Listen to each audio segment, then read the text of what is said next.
Kahit sa pagkain, mga kapatid, pagkasobra, ang tawag po dyan, gluttony. Basahin po natin ang unang Pedro 4:3.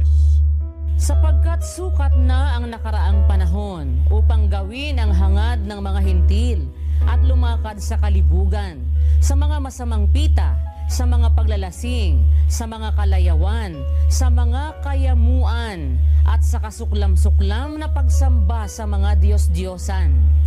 Kung napansin ninyo yung sinabi ni San Pedro, tama na yung nakaraang panahon para balikan pa natin yung ginagawa ng mga hintil na lumalakad sa kalibugan, sa masamang pita, sa mga paglalasing, sa mga kalayawan, sa mga kayamuan.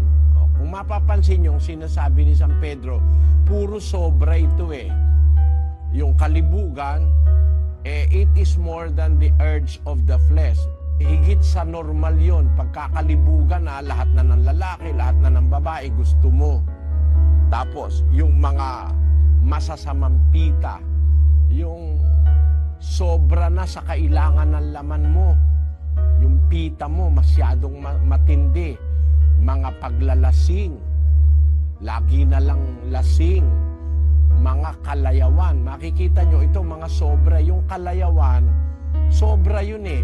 Hindi na normal yung kalayawan, gaya nung mga kayamuan din. Ang kayamuan po mga kapatid, yung kain ng kain.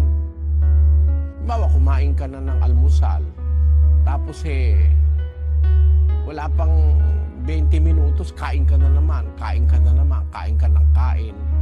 Tapos sa hating gabi, matutulog na lang, meron pang midnight snack, meron pang butong pakwan, may mani.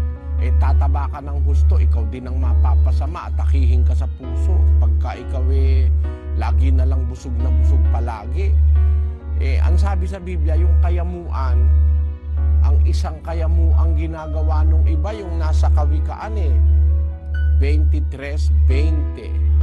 Huwag kang mapasama sa mga mapaglango, sa mga mayamong mangangain ng karne. Ayon, yung mapaglango, yung mapaglasing, at mayayamong mangangain ng karne, yung pulutan pagka nag-iinuman, ang karaniwang pulutan, karne.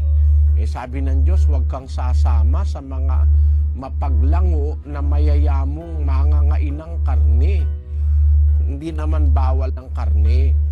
Kaya lang, pagka puro karne na at araw-araw lasing ka, karne, lasing, karne, masama po yun sa katawan ng tao. Yan gumagawa ng kayamuan, yung gluttony. Kaya ang tao ngayon, ang sakit ay diabetes, cardiovascular diseases, at kung ano-anong mga sakit associated with obesity. Yan po'y dahil sa kayamuan, sa pagkain ng sobra sa kailangan ng katawan. Hindi po masamang kumain, baka kayo magkamali. Pero ang dapat nating kainin, yung kailangan lang natin, lalo na ng uri ng ating trabaho. Yan po ay isa sa aral na itinuturo ng kasulatan.